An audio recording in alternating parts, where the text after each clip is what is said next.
Et avec, par exemple, la multiplication des outils numériques, pensez-vous que cette accessibilité a amélioré ou plutôt dégradé la qualité des relations humaines? Dans les deux sens, c'est vrai. Ouais. D'ailleurs, je poserai la question à notre invité, Dr Lamia El Hallou. Ça permet effectivement d'améliorer les relations en général, de les renforcer.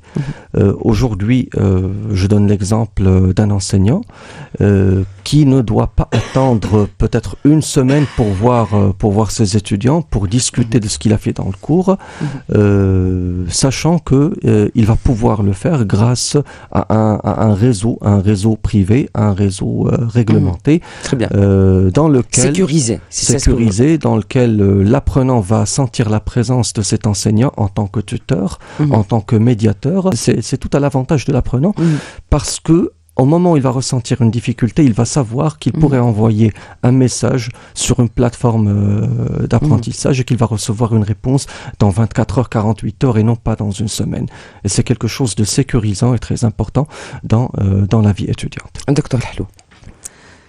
Pour la formation, il y a énormément d'avantages, effectivement. On apprend plus vite, on a un interlocuteur immédiat. C'est magnifique, mais pour les relations humaines, pour moi, je trouve aujourd'hui, on est beaucoup plus dans le virtuel que dans le réel. Et par rapport aux enfants, vous savez qu'aujourd'hui, 35% de la population mondiale est myope. Et en 2050, 50% de la population le sera. Et ça, on le doit aux écrans. Donc, pour travailler, pour la formation, oui, c'est bien. Ensuite, cette myopie, elle évolue parce qu'on passe beaucoup de temps sur les écrans. Donc, les yeux se rapprochent. Donc, ça fait un appui au niveau du globe oculaire qui s'allonge. Et donc, la myopie ne va faire que s'allonger. Et c'est également parce qu'ils ne sont plus soumis à la lumière naturelle, la lumière du jour, parce que ce sont des lumières artificielles. Avant, on avait moins de myopes parce que les enfants passaient beaucoup plus de temps à jouer à l'extérieur. Aujourd'hui, il faut les forcer à jouer à l'extérieur. Ils sont beaucoup mieux sur leur écran, à jouer à avoir des amis virtuels, à avoir des jeux, et là, c'est là où il va falloir, je pense, trouver un équilibre. Très bien. Quelque part, c'est un constat aujourd'hui quand vous dites que effectivement les écrans peuvent causer des dégâts, C'est ça ce que vous avez exprimé, docteur Lamia El Hallou. Donc, est-ce que vous pensez qu'il y a un manque de sensibilisation sur les impacts et physiques et psychologiques liés à cette surconsommation numérique? Oui, bien sûr qu'il y a un manque de sensibilisation. Il faut, nous on le répète, aux adultes et aux enfants quand ils viennent en consultation, parce que il y a aussi l'ergonomie, la position. Ça peut créer des problèmes au niveau de l'arthrose, la posture. Et puis donc il y a aussi il y a des conseils à donner en matière de positionnement de l'ordinateur par rapport à par exemple, un ordinateur doit être plus bas que la hauteur de la tête, de manière à ne pas avoir la tête qui monte et puis le regard trop ouvert. Parce qu'on sait que quand on est concentré devant un écran, on cligne beaucoup moins des yeux, et le clignement est très important pour la surface des yeux, pour l'oxygénation de la cornée. Il y a un conseil très important à donner aux gens qui passent beaucoup de temps sur leur écran, c'est la règle des 20-20-20. C'est-à-dire, toutes les 20 minutes, passer 20 secondes à regarder 6 pieds, donc ce sont les mesures anglophones, mais c'est-à-dire plutôt 20 pieds, donc c'est l'équivalent de 6 mètres. D'accord, très bien. Donc ça, c'est des conseils à donner. Leur demander aussi de cligner de façon volontaire, comme ça, parce qu'on a tendance à oublier le clignement parce qu'on est concentré. Positionner l'ordinateur à 50-60 cm de soi et qu'il soit légèrement bas par rapport à la hauteur du regard. Très bien. Alors, sensibiliser, nous avons abordé le thème ce matin sur les ondes de Champ Inter. Nous essayons de véhiculer des messages pour sensibiliser ceux qui nous écoutent sur les ondes de Champ Inter. Mais est-ce que vous pensez qu'une prise de conscience des impacts sur la santé visuelle pourrait inciter plutôt les utilisateurs à limiter leur usage des écrans? Limiter, ça va être compliqué parce que, comme on a dit tout à l'heure, c'est un outil vraiment de travail.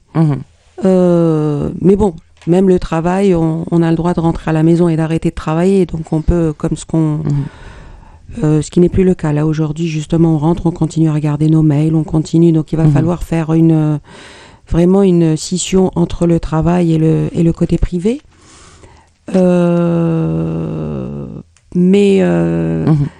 Donner des conseils, justement, comme ceux que je viens de donner, je pense qu'il faut les appliquer. Très bien. Alors, quels sont les signes, on va dire, précoces de fatigue visuelle que les utilisateurs devraient reconnaître ?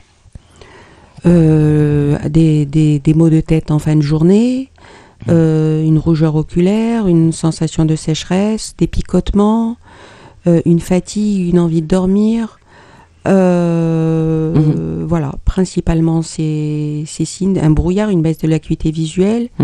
Donc tous ces signes sont alertes sur le fait d'aller consulter et de voir ce qui se passe en réalité, parce que des fois j'ai des patients qui viennent me dire je veux juste des lunettes anti-lumière bleue pour me protéger des écrans.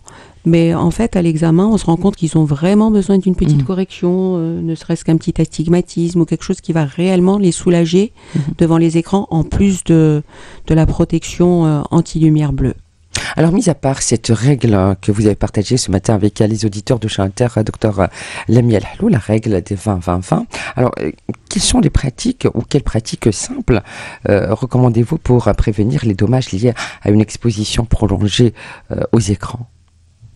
Comme ce que je viens de dire, si jamais on a les signes dont je viens de parler, il faut consulter, parce que quelquefois on se rend pas compte qu'on a un petit trouble visuel à corriger. Il faut cligner devant un écran de façon volontaire. Il faut se reposer les yeux et adapter aussi la luminosité des écrans. Il ne faut pas qu'il y ait trop de contraste entre la lumière environnante et la lumière de l'écran. Il faut adapter la position de l'écran. Par exemple, une fenêtre dont la lumière donnerait directement sur l'écran n'est pas bonne. Donc il faut que l'écran soit perpendiculaire par rapport à l'arrivée de la lumière à l'arrière.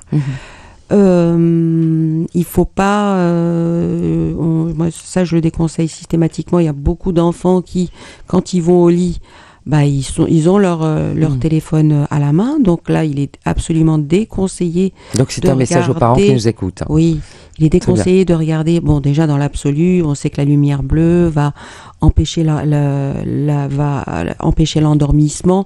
Mais en dehors de ça, si jamais les enfants ont leur téléphone, il vaut mieux qu'ils aient la petite lumière de la table de nuit et pas qu'ils soient dans le noir absolu, juste avec la lumière de l'écran qui rentre dans à travers leur pupille, qui est dilatée parce qu'il fait noir, jusqu'à leur rétine. Donc il faut toujours une petite lumière environnante. Très bien.